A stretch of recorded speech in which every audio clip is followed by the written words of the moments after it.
Good Wednesday evening, Southeast Texas. Looks like a front will be moving into our area coming up Friday night. So when you've got dew points in the 60s and 70s, lots of humidity. But when the dew points go down into the 50s, it starts feeling pretty nice.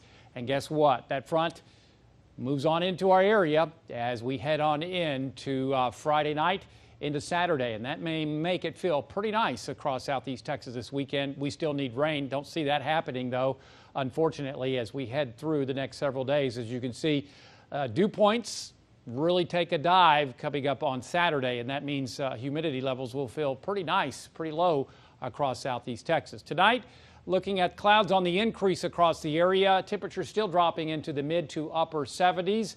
Across Southeast Texas, it'll be a dry night. Then tomorrow, partly sunny across Southeast Texas as high temperatures reach the upper 80s to lower 90s with maybe an isolated shower in the forecast. You're looking at atmospheric moisture levels, and notice that as we go into the weekend, that level really decreases. Lots in the Gulf of Mexico, all depending upon what happens with that next possible tropical depression forming in the Bay of Campeche.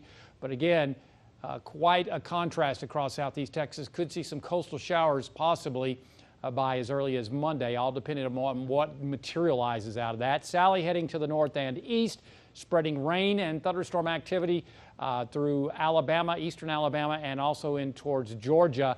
Any one of these feeder bands could contain tornadoes, some of the strongest cells, hence the tornado watch in effect for the Florida Panhandle into southern sections of Alabama and also into Georgia. Hurricane Center tracking this on off towards South Carolina by 2 a.m. on Friday. Also, we're watching an area of disturbed weather in the southwest Gulf, also known as the Bay of Campeche. High pressure over it, so it is conducive. An area or environment for this is conducive for development, and we could see this developing into a tropical depression as we head through the weekend. Several days to watch this, but a high chance this is going to happen. The question is, where does it go? It's just very, very early right now. Hesitant to even show you this, but right now I think we're okay, and that's speculation on my part. But again, until a low actually forms, these are all going to change. So we'll just need to watch this as we head on in to early next week. Of course, there is Sally heading towards the east and northeast, and then this could become Alpha or Wilfred. And we're also watching in the far eastern Atlantic. This could turn into Alfred or Wilfred, because we're going to exhaust the 2020 naming list. Otherwise, watching Paulette becoming extratropical, or post-tropical, I should say, not an issue for us. Teddy not coming into the Gulf of Mexico, going to be becoming a major hurricane briefly, and then head towards the north. The question is, does it just clip Maine or Nova Scotia? Too early to tell, but certainly they're going to be on their toes watching that. Vicky is still expected to dissipate as we head through the next few days. So again, a very active tropical basin with 3 areas to monitor and 1, 2, 3, 4 tropical cyclones to track at this point. On the Gulf of Mexico, slightly choppy seas around 1 to 2 feet in your coastal marine forecast for tomorrow. We're looking at northeast winds at 10 to 15 knots, water temperature 85. High tides at Sabine Pass at 4:31 a.m.